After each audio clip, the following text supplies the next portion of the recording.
Well, actually, I'm going to introduce the introducer for the speaker, um, Bob Bob Palmer, because he's a one of the board of directors of the H.T. Odom Springs Institute, and one of the ones that hired Emily Taylor for the position.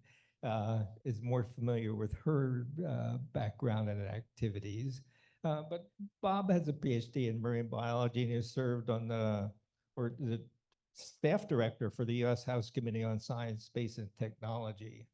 And so, Bob, I'll turn this over for you to introduce our speaker. Thank you, Bob. Good to be here. I've been here a whole 2 months. I know some familiar faces. Good to see you all. Yeah, so Emily's talk is Hope Springs Eternal, and a collaborative approach to protecting Florida Springs. Florida Springs need protection and they need hope. As you probably know, I'm gonna take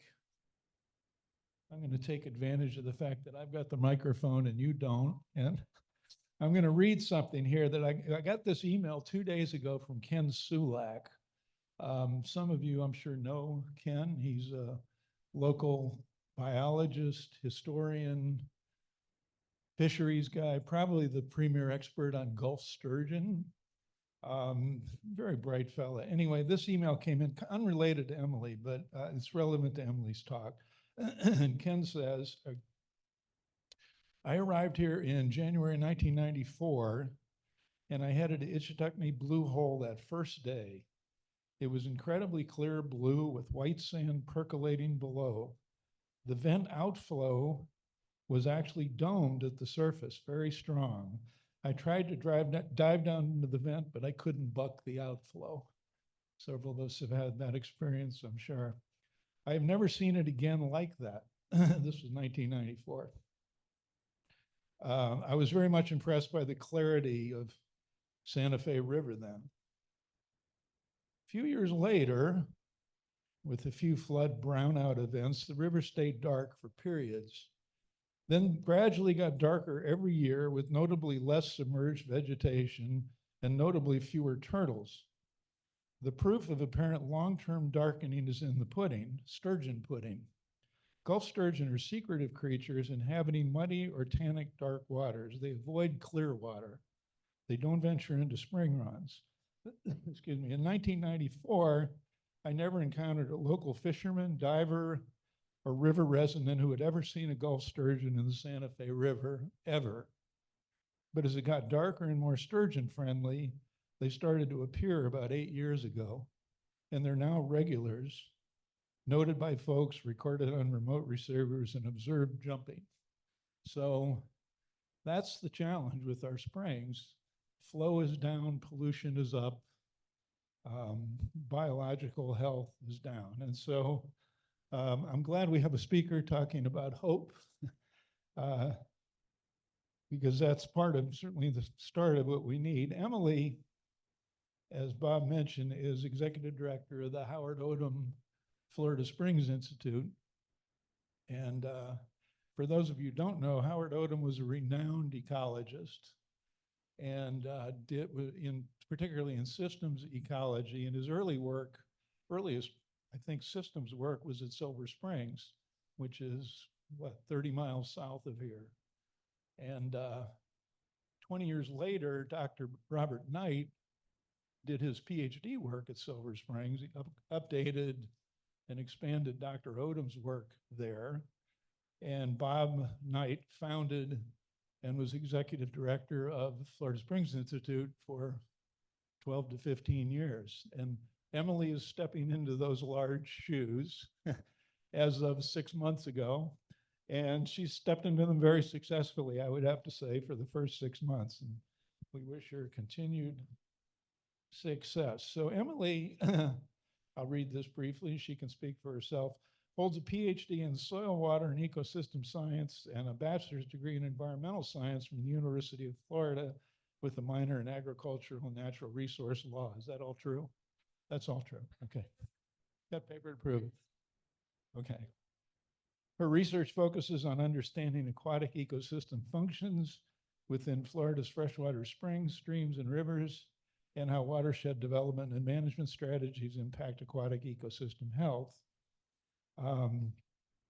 And so she will speak about a collaborative approach to protecting Florida springs. Before that, I just want to put in a quick plug for where Emily works, which is the Florida Springs Center in High Springs. It's worth a visit. If any of you have not visited yet, I recommend it. It's got some great exhibits, interesting people to talk to. There's good local restaurants, and you're near a bunch of local springs as well. You can make a day of it. So with that, Thank you, appreciate it. Do you want this one back since I've got that one? Or am I? I'll stay stationary, so you can just turn this one off then.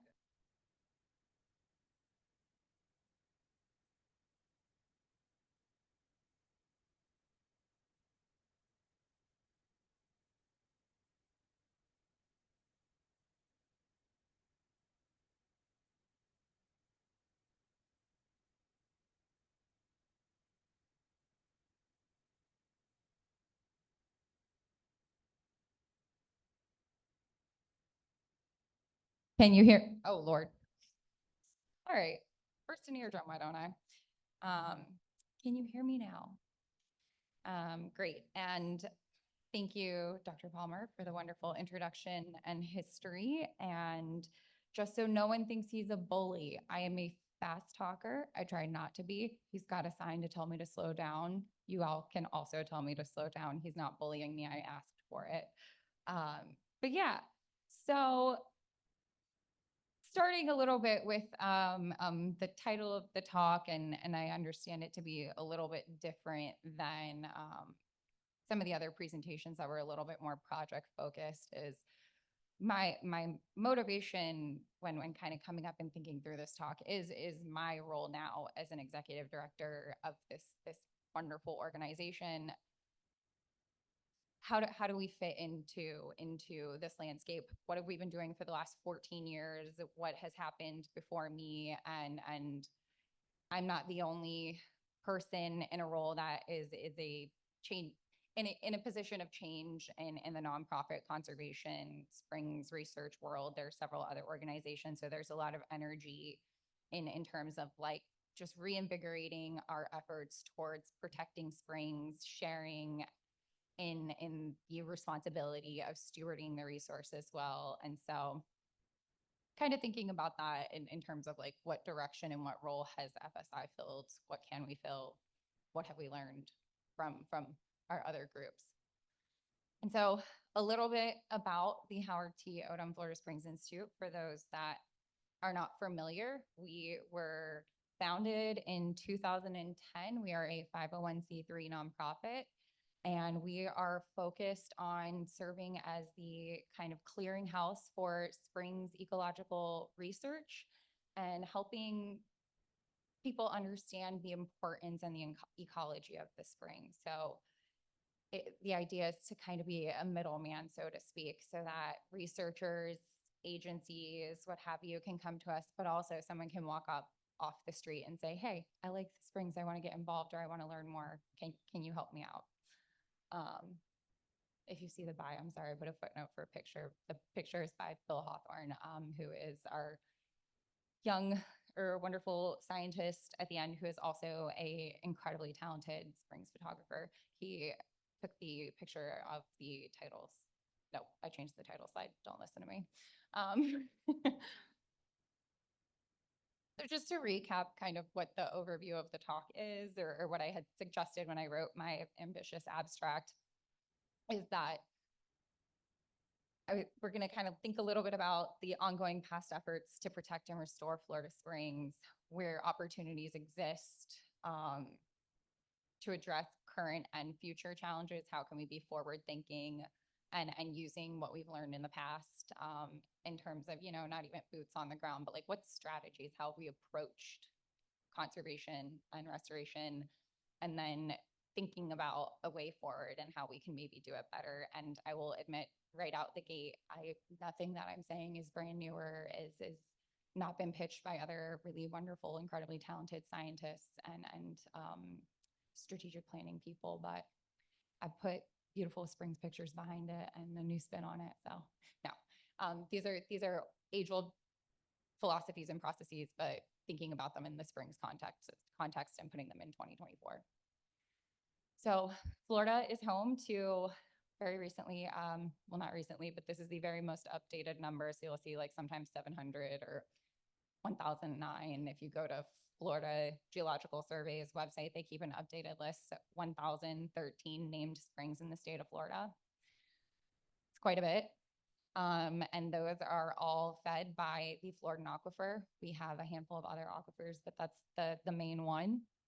And so a spring is where that groundwater comes out of the ground. Oh, this might be new information for somebody or not, but just starting there and then really getting the big picture.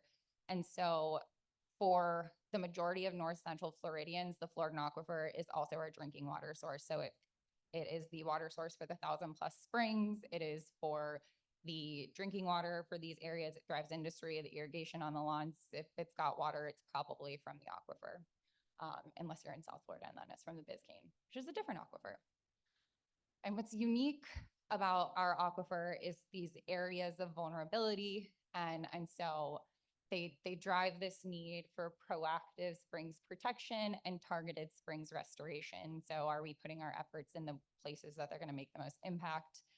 In this picture here, I was told the pointer doesn't work for the Zoom people, so I don't want to leave them out. But if you look in the picture here where it's kind of this darker blue, that is an unconfined, that's the unconfined portion of the aquifer where springs are incredibly vulnerable. So like what we're doing there is going to have a much more immediate and intense impact than kind of these unconfined areas. You can think of like an impervious surface versus like a sponge. So something's going to soak it right up versus roll right off of it. If that works. So I wanted to kind of get a gauge of where we were, because I know a lot of you guys have done work in the past and have these really wonderful careers. And so how many people here have worked on environmental or springs related projects? A couple. Good. Okay. Well, both are good. Both are going to bring good perspectives here, but it's understanding, you know, if I'm speaking to people who got a better idea of like the way the status quo is, versus if you have expertise you can bring in from an outside perspective. And so that kind of leads me to the other question of, and I should maybe start with it. What does restoration mean to you? Because there is, believe it or not, within the scientific field, different definitions of what restoration actually can mean depending on what your ultimate goal is. So there's the strict sense of restoring the resource to the original composition and exact function as if we never existed and it was never touched. Probably a little unrealistic. Functional restoration. So are we going after like an actual ecosystem process, like gross primary production, nutrient cycling, what have you? If you're more interested in landscape, is it reforestation? Is it revegetation? So we've got a lot of revegetation efforts in the springs world for aquatic vegetation. Are you just trying to rehab, put a Band-Aid on a highly degraded resource? So like Sweetwater Wetland, that was a pretty degraded resource, or Depot Park, that was a Superfund site. So that's maybe a little bit of rehabilitation, reclamation, or ecological engineering, which is kind of this idea of creating a city in a way where like the ecosystem functions still process, but they're serving the humans and maybe serving that ecological role, but it probably doesn't look a lot like how it would, the resource doesn't look a lot like how it would if you had left it alone. And so, like I said, I'm starting a little bit in the back of major themes in restoration goal development. So setting goals is very important. So starting from a shared vocabulary, driving that narrative, because my assumptions and what drives me is not what's going to drive Dr. Palmer or whomever else. I don't have everybody's names, but if I could read that far, I'd call you all out by name. I like participation. And so these goals are you after species restoration? So save the manatees. We only want we only want to focus on the manatees, or are we after an entire ecosystem function? My predecessor very much likes to use, if primary production's high, then that's a healthy ecosystem. And so he's after ecosystem function and maybe less concerned about a specific species. And or are you looking for a service? So like, what does that ecosystem provide to you? Is it shade? Is it cool water to swim in? Is it because it's your drinking water and that's the reason why you care? And so understanding the drivers, but like also the goal of the project so that your restoration efforts can be successful. Because, you know, not going in with an idea and just saying, we're going to fix it all has not worked so far. Maybe I'm wrong. And so these key components of like what way we go through is kind of diagnosis of the underlying causes of the ecological impact, establishing those goals to then guide planning and implementation, understanding the human dimensions of natural resource conservation. So I don't know if this is like a not okay word anymore, but there's a paper I was reading that was talking about how scientists have become potentially like idiot savants, where we're experts in one thing and assume we know everything, but we're not looking outside our bubble into the larger context of things, of what is the needs of the community beyond just like what I want as a scientist. And so coming in and saying, I'm this decision maker, I'm an expert and an authority, without looking around the room, you're not going to get a successful project. You're going to isolate and be doing things in a silo. And so thinking about that when we're thinking about restoration too, nobody wants to think about the people. It's like, do it because it's good for the environment, but it's important. And then just thinking that the most effective programs long-term are those that are approached in an iterative cycle too. So being adaptive and rolling with the punches and understanding we don't have all the answers today, but we might have more answers tomorrow. And how can we push the needle forward, and being ready to be self-critical as well.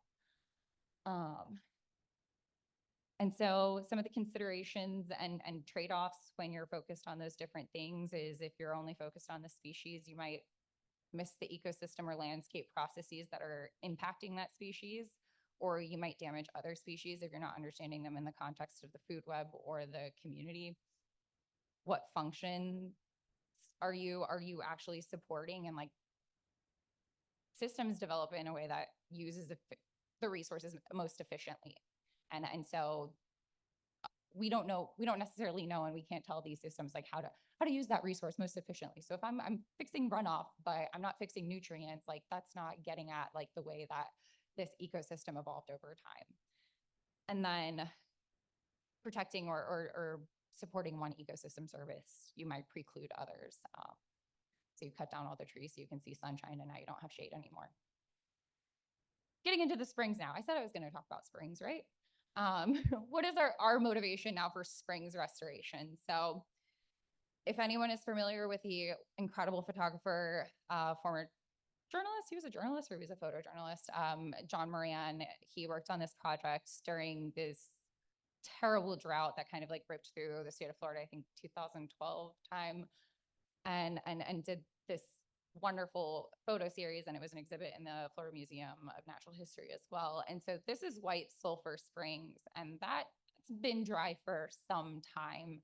And I believe the blame is on the city of Jacksonville, Duval County's consumptive need and pulling in a cone of depression. But it used to be a highly sought after tourist destination. Here is Kissingen Springs. That's a field now. That's not a spring. That's not even a sinkhole as far as I can tell. Here in Gainesville, Florida, our very own Glen Springs behind the Elks Lodge off of 13th Street near, there you go. Glen Springs Boulevard. Spells it out for you. Yeah. So we are certainly having an impact on the health of the springs, and they're drying up, and you know, we got 1,000 of them. Maybe we can lose a few. But this is the canary in the coal mine. If we have springs drying up, and I don't mean that at all, we cannot lose a few. That was facetious. Let me clarify.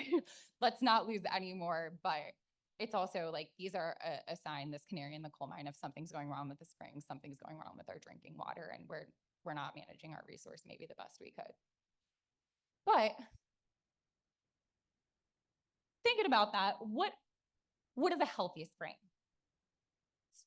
But maybe let's open it up. Does anybody have any idea? Like, what is your definition of what a healthy spring is? Like, when you're there and you want to go, what would you say is like, this is the healthiest spring I've ever seen? Anyone? No takers? All right. Well, so I think everybody looks at these Bruce Moser photos that were done in Silver River, and those are kind of like this is the best idea we have of what a spring is. And I don't know if this is true, but anecdotally, somebody who was related to Bruce Moser said that they used to go in and with a fire hose and spray the Vallisneria and Sagittaria off to get rid of like algae because there was biofilm on these submerged aquatic vegetation. It's not the filamentous algae that we're seeing today, but it was just like one of those things that are lost to time where it's like, do healthy grasses have a little bit of biofilm on them? I'm not saying one way or the other, but this overall definition of a healthy spring, because like to somebody who's never been to a spring and they see vegetation, that might be gross to them. They want sandy bottoms. And so we're needing to understand how to communicate that that's not healthy and why that's not healthy. Or like to people who stepped in the state of Florida and thought somehow they were never going to encounter an alligator. Like springs are utterly terrifying to them. So a healthy or a good spring to them might be devoid of biological activity. I'm not saying we cater to them, but understanding where they're starting from so that we can make the most impact moving forward and target messages. And that comes with defining the problems and the drivers. So again, like nutrient pollution, vegetation loss, presence of filamentous algae, I feel like those kind of go together in a bucket, but then you've got this devil's advocate of, well, people don't like plants. So how do we communicate one way or the other? Alligators are scary. Do I actually want to protect species diversity? There's a lot of tilapia in the spring. That looks healthy. So there's fish. That's good. Why is one fish worse than the other fish? Why does water quality and quantity matter? And telling people that there should be caps on recreation in systems because these are fragile and vulnerable ecosystems when they feel that they have a right to be there. So these are some of the challenges that come with we can put in all the money we want in the world to restore a place, but if we're not doing a good job communicating why it's important and how to make sure it continues long term, then we failed. And then I will be self-critical throughout this talk, so don't worry, I'm not pointing fingers at anybody before I'm looking in the mirror myself.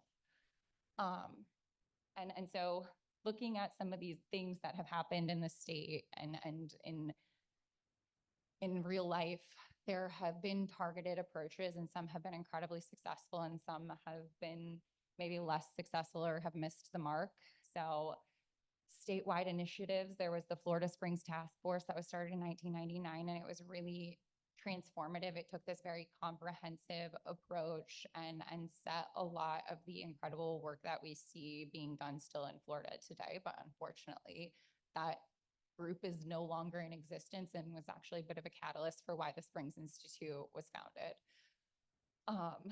Then you've kind of got the Florida Department of Environmental Protection, and they're doing aquifer protection programs, but those don't look anything like the Springs Task Force programs because they're doing maybe a lot, or they might look a bit like it, but they're doing a lot more cost share things and less, I think, defining certain projects in a way that's a little bit more transdisciplinary. We have our incredible Florida State Park system.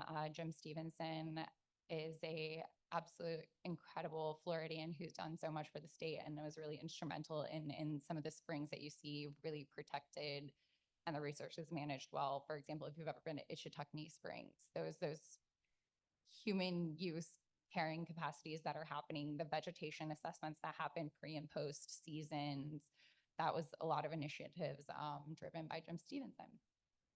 We've got our water management districts in the state, and so they're really responsible for making sure that we're allocating water correctly or planning for the future, and we're allocating water responsibly. I'll leave the discussion of whether they're serving that mission or not. I do realize I've said Florida Springs Initiative and Task Force in the same way. I meant to delete that. We've got voter-led initiatives, so the Springs Protection Act, Springs funding. If you're in Florida, we've got wild spaces, public places. The Blue-Green Algae Task Force.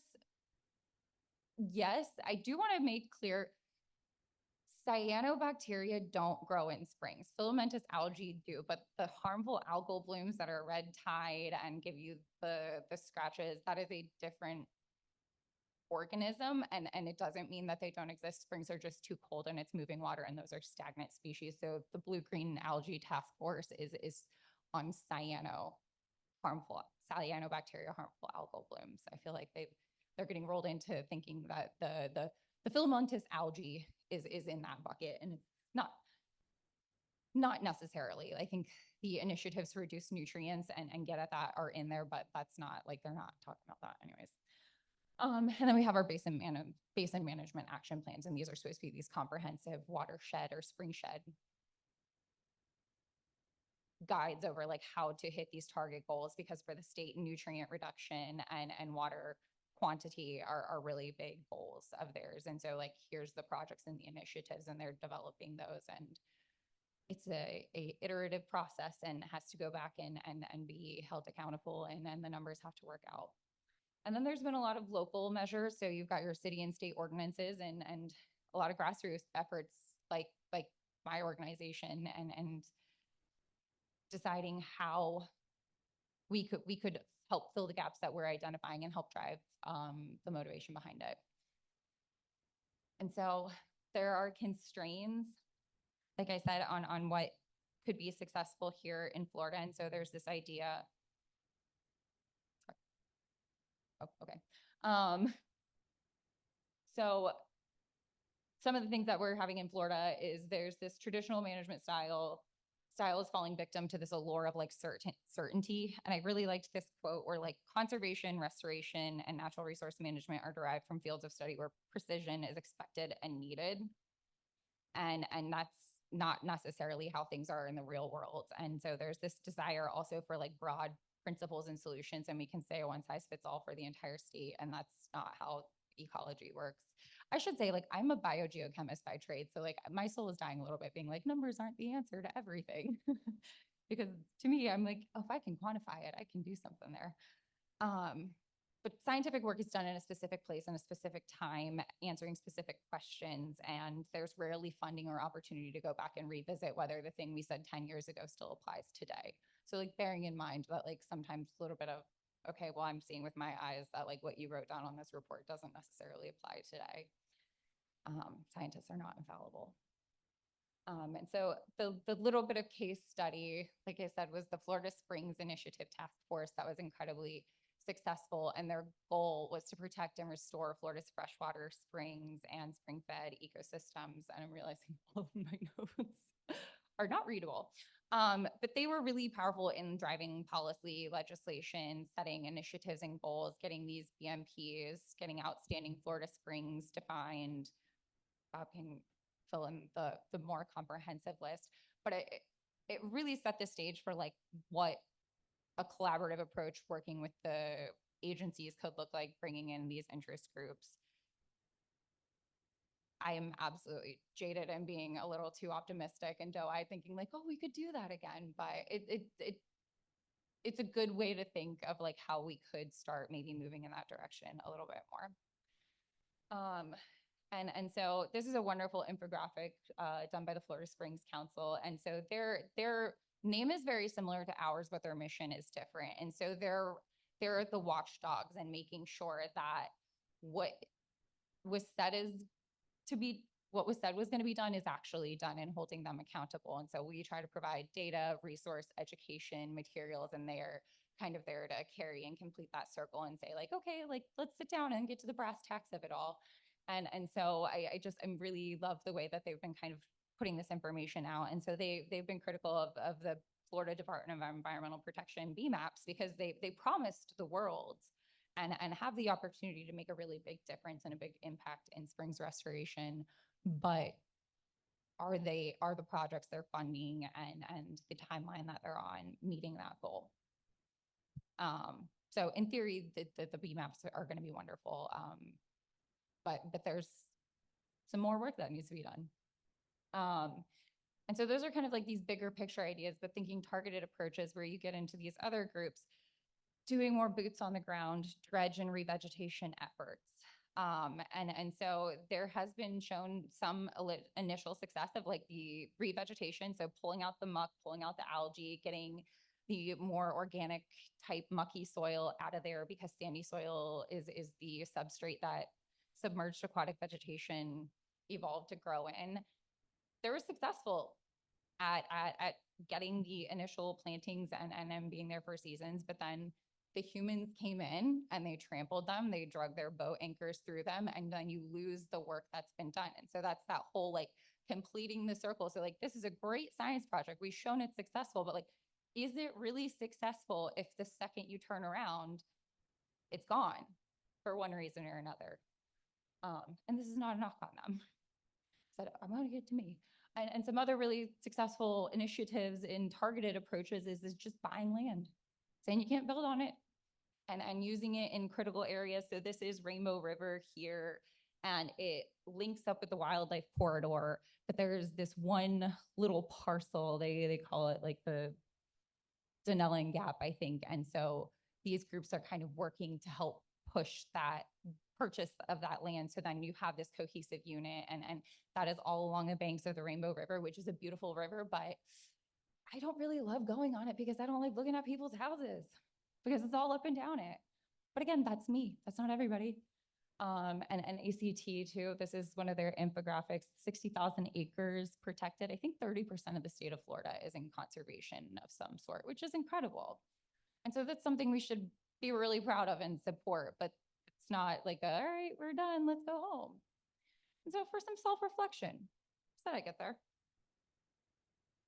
How, ooh, that was loud. How confident are we that FSI's actions are reducing threats and conserving springs? How do we decide if we're meeting our goals? And so this is where now my role is coming in and saying like, okay, here's all these other things that have happened and the things that are going on. And so are we doing a good job too? Or could we be doing something else? Could we be filling a role? So this is our first restoration action plan that was ever written back in like 2013. And it did a really great job at summarizing what was known of the ecosystem. So what work had been done, what was their flows, what do we know about nitrogen, what do we know about the turtle populations, and the final thing it did was give it a report card, which was great. It's a one-pager thing. It was bright. It had a really big letter on it, and it definitely ruffled some feathers, but it's an easy digestible format. And then there were these goals that I've put here, and we don't have to read every single one of them, or maybe we should, of what we should do to fix Ichetuckney Springs. So first one was educate the public and local and state and federal leaders on the importance of restoring the Ichetuckney system and its natural biodiversity. I would say we've done that. We're pretty good at educating people. We have had over 2,000 visitors to our Florida Springs Welcome Center today. For just this year alone, I think in the last 2 years, we've given over 60 presentations to various groups. We have our website, which is very highly trafficked with kind of Springs 101, all these things. And so we're really good about sharing things and trying to provide resources to people about what's going on. Develop a phased plan to restore Ichetuckney Springs and river flows by cutting back on consumptive uses of groundwater within and outside of the Ichetuckney Spring Shed. We've talked a lot about it. I don't know that we have a phased approach or one that has been developed and adopted. It'd be great if we could, and I'd love to see us in a position to push that. Improve fertilization, wastewater disposal practices in the Ichetuckney Spring Shed in order to reduce the load of nitrogen leaching into the Florida aquifer. That is happening. We are part of that conversation and that narrative by other probably more appropriate groups are leading that charge. Assessing the cost and benefits of restoration efforts. Again, what is restoration? What is a healthy spring? And developing a phased restoration timeline and establishing adequate monitoring of the Ichetuckney Spring system. We're out there every month with our citizen science group on the lower Ichetuckney, getting water quality, fish counts. We sample apple snails. We pull nitrate things. So we are out there. So, you know, there's some things we've done really well, and there's some things where we maybe overpromised, underdelivered. And so thinking, is that maybe the best way to go? Is that still our goal? Is that what we're still after? And then if the approach that we did before writing this beautiful report wasn't it, then how can we do it better in the future? And then there's another project that is just really incredible that we worked on where it took the entire state of Florida by parcel and looked at the water use and the nitrate loading. And so you can look really close in at like what the biggest impact is at a parcel level. And so you can identify like where is the who's using the most, where is the best impact, like where is not a lot of stuff. So this is the water withdrawal, and you can see, you know, the Panhandle is not so bad, but like my goodness, Duval County, Orlando, like Tampa Bay, those are not surprising, but like there's some areas, Tallahassee sticks out too. But if I were to show you the other one of the nitrogen, it flip flops almost. So where we're using the most water is not where we're doing the biggest amount of pollution. But that sits on our website and it's a great educational tool, but I think it could be so much more. We could be helping target projects in these vulnerable areas and say like, here's where we need to go next. Here's where the most opportunity is to drive this conversation forward and be impactful and be really targeted in that. So like I said, there's an incredible project. I really encourage you guys to check it out. It's bluewateraudit.org. But I'm not done with it yet. We've got more to do. And so the path forward, clear and specific goals, and understanding what the main drivers and their mechanisms are, being really clear about that and defining what your targets are. Like what does success, a vague, like we want to drive management. That's helpful to know. And like what specifically do we want to do and how are we going to do it? So breaking that down, doing it in a scaffolding style, being clear what achievable success will take and what it looks like. Things cost money. It takes coalition and community building. It takes time. It's not easy. It's a job. It's hard work. It's worth it. But I think throwing money at one thing and calling it good or having a cleanup one day, and I love cleanups, I go to cleanups, isn't going to solve the bigger problem. And so just being realistic with what we can achieve, with what we're willing to do. Challenging the role of NGOs, challenging the role of FSI. Could we be doing more? Could we be doing something better? Could we be filling a need? So what a nonprofit is supposed to do is to fill a need in a community. That's like the most basic thing. And so are we filling the needs in our community? I think we're doing a fantastic job at education, outreach, providing resources. We've done a good job at collecting data, sharing it in the most digestible format. And I worked for FSI for 5 years before I went back and got my PhD. So I am responsible for a lot of this. I'm talking to myself right here. Building the community, there's not a lot of love lost with people. Can we rebuild those bridges and start the conversation again? I'd like to. Bringing new people into the table who should have been there all along. The developers at the end of the day are going to be buying up the biggest pieces of land. What can you do but maybe help push them in a more low impact development way? And revisiting programs frequently and addressing whether or not you're successful or not, and if you need to change your strategy. And I should have checked time. I'm over time. I'm so sorry. So I'll end up here. I think I've belabored the point. Setting realistic goals, collaborating. Here's where nonprofits can fill in. And so I suppose I can leave it here and I can answer questions, and I apologize. I thought I was going to go so fast. Last time I was here, I finished my 45-minute talk in 25 minutes. So I'm pretty proud of myself. But you know, nonprofits are adaptable, they're flexible, they're portable. And so leveraging this intermediary, this glue that can help do things that regulatory agencies or an individual person couldn't necessarily do on their own. There's so much opportunity there, and I'm excited for the future, and I'm excited for the other people who are stepping up to the plate and wanting to be there too. And I'll end on a pretty picture. There you go. Springs are important.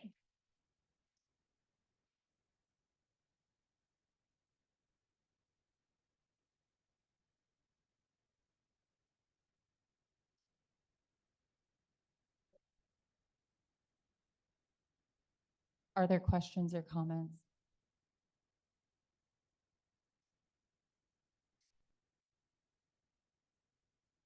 Sure, I said something.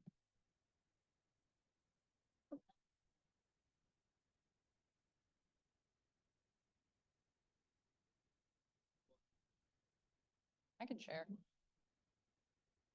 Ellen Siegel has a question online. What specifically would you like us at OCAMA to do to support the Florida Springs Institute and your incredible work.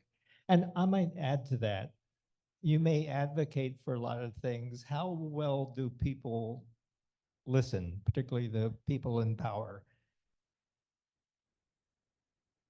That's a question I hope to have an answer for you as my time in this role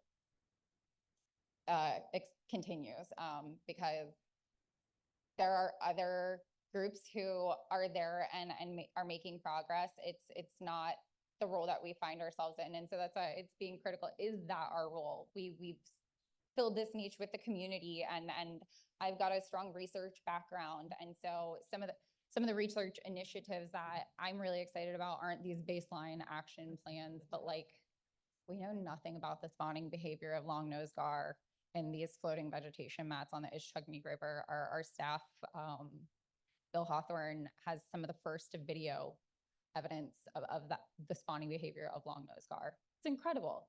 And it's shocking to me that that doesn't exist anywhere else, like that somebody else hadn't already looked at that and identified that. Or we've got 10 cave crayfish up for status species assessments because they are under review for being considered for the Endangered Species Act. There's no research on them. And so it's like, that could be, and I think should be, a role that we fill as an organization. That is a data gap. It's not discharge, it's not nutrients, which again, as a biogeochemist, I cannot believe these words are coming out of my mouth. But like, if not us, who? If we're not beholden to the same constraints, I think, as you would think, like, oh, well, Fish and Wildlife will do that, USGS will do it. They've got other things that they're thinking about. Like, we're only concerned about the springs. But in terms of what you can do to support FSI, it's a great question. I mean, as a nonprofit, there's always the one thing you can do, and is to provide tangible financial support to our mission. Unfortunately, I can't volunteer all my time. Equipment is incredibly expensive. A water quality sensor is $13,000 to $15,000. If I want to get a nutrient analyzer in a lab, that's $60,000. Like, so it's just like those things. I'm not saying give me that kind of money, but I'm just saying those are the things that keep me up at night as an executive director. But I also think being involved, showing up, and also sharing your expertise. I'm not coming in here, again, assuming I have all the answers. And I think coming at springs protection in a outside of the box approach and really bringing in these groups we haven't engaged with before, because this is important to every single Floridian, is really needed. I think there's so much value in all the work that you all have done and the experience that you have in helping us shape what the future of Florida can look like. And I say that Ellen mentions a petition for clean water, the Florida Right to Clean Water.org. And some of that, a comment maybe you'd respond to, Emily. For I think it's about $150, you can get a permit for a well, and you punch a hole in the ground and you can suck out, I don't know, 100,000 gallons a day. Free. Why is the water free in Florida? I wish I had the right answer for that. We thought it was endless, but I think that's actually leads to a good point of like what role everyone can fill, in that we're really trying to stay in a place where people will come to the table and have a conversation with us. And so there's so much value in being the squeaky wheel, but calling people out by name alienates you from being able to make these impactful changes. And so like, stay squeaky, complain to the people that need to. If you want data, resources, information, context, give us a call. Happy to help. That is the role that we fill, is providing the data, the science, the education, being the one to sit down with our legislators and push policy. Is the council or y'all? I have a question about designing economic incentives that would help the springs. There are some states where there are a lot of disincentives to build places that have septic tanks. And I know that like in parts of North Carolina, at least, it's much more difficult to get a loan from a bank if you're trying to buy a house that has a septic tank. They encourage people to be connected to citywide sewer systems. And I don't see anything like that really happening in Florida, to my knowledge. So is there a way to look at things in an economic sense? What small incentives can have big importance long-term? And then we talk about management, but unfortunately in the United States, we also know that the most comprehensive form of management is crisis management. We're waiting for something bad to happen before we act. Looking at both crisis management and economic incentives would be a question that I would have of you. Have you looked at designing economic incentives in our daily life? I have not, but there certainly have been people who have, and I will say, so there are resources for OSTDS, so septic system conversion, Florida Department of Environmental Protection within the county as well. A lot of the springs protection grant and money that comes from the state does go to septic to sewer conversion. As I understand it, there are some parcels where it's not possible. It's to the lift station to get to the main line isn't necessarily the right way, but there are absolutely a concerted effort on doing that. And in terms of crisis management, and I feel like that has had success, but it doesn't buy long-term buy-in, and even money doesn't. It's got to be value driven. It's got to come from within. Scaring somebody before they've even had an opportunity to like care about a spring and love about a spring, like that's not going to give me a lifelong advocate for springs protection and restoration. That's somebody who's going to be there and be like, well, who cares? It's already dead anyways. So here's some money and bye bye. Or like keep up the good work. And so it's being value driven as well. And I had a point to get. Oh, and I think one really good example that I know of that is the Smokey the Bear campaign. It's one of the most effective marketing strategies and conservation strategies. It was so successful that like we needed forest fires to control the debris on the ground. And so like that's a really simple thing. You think it's a silly teddy bear, but like who here doesn't know what the slogan of Smokey the Bear is? All of us do. You can look at him, although I've heard it's Smokey Bear, not Smokey the Bear. So anyways, so it's there are simple things and they seem so silly, but looking at them in this way that like it doesn't always have to be so hard. Like we can maybe just be smarter and pragmatic and more strategic and looking at what people value. Me talking about like dissolved organic matter composition and how that's shifting resource efficiency is gonna not get anybody hyped up the way it really ramps me up. But like talking about a cute turtle, let's talk, like people love that. And so, or just there's other things there that you can get people on board with, but still get to your goal. So that's why I like knowing the motivators, but then knowing your goal and you can tweak things to get at that. And another question online, what kind of discussions are happening with the ag community regarding fertilizers, pesticides? We can't buy up all the land around springs, Fair. but I would think that an educated populace is probably one of your most effective tools. For sure. And I think this is maybe depending on who, maybe Bob will be mad at me, a little controversial in terms of like ag are the biggest contributors and you can look and point out one person, but it's also one person.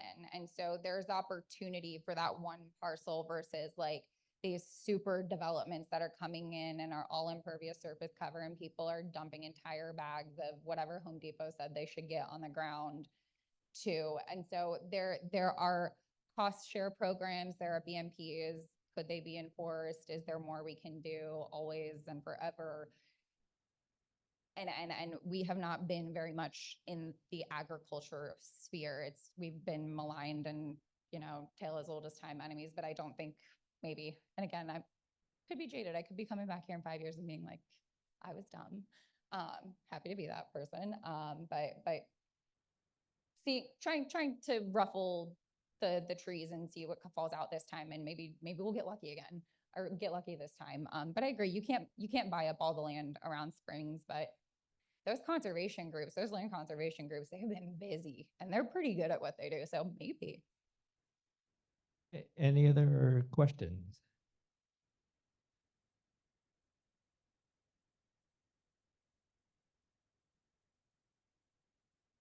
I recently read a book by Cynthia Barnett. I thought you would know her name. And it's called Eclipse. It was written in 2007. She is an environmental writer, for those of you that don't know her name. Have you used her for any ideas on improving your situation with the water? I think she has influence, and you can see some of her work in the being a spring steward and developing a water ethos in some of the books. There was a Blue Revolution. There are a couple. I have not seen her in some time. I don't know if she's still working in this area. But I think that's a She wonderful is. that's a wonderful suggestion, and I will actively put her on my list of people to reach out to.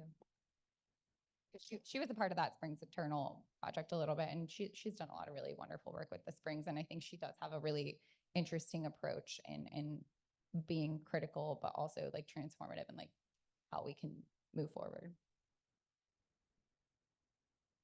And any other questions? Two reminders then. Emily did bring some literature that's on the side table back there. And next Wednesday, we'll have a talk about the Everglades restoration. That has, I don't know how many, 87 parts to it. So we'll invite you to that. And thank you, Emily, for a wonderful discussion today. Thank you. Thank you. Say, I left some stuff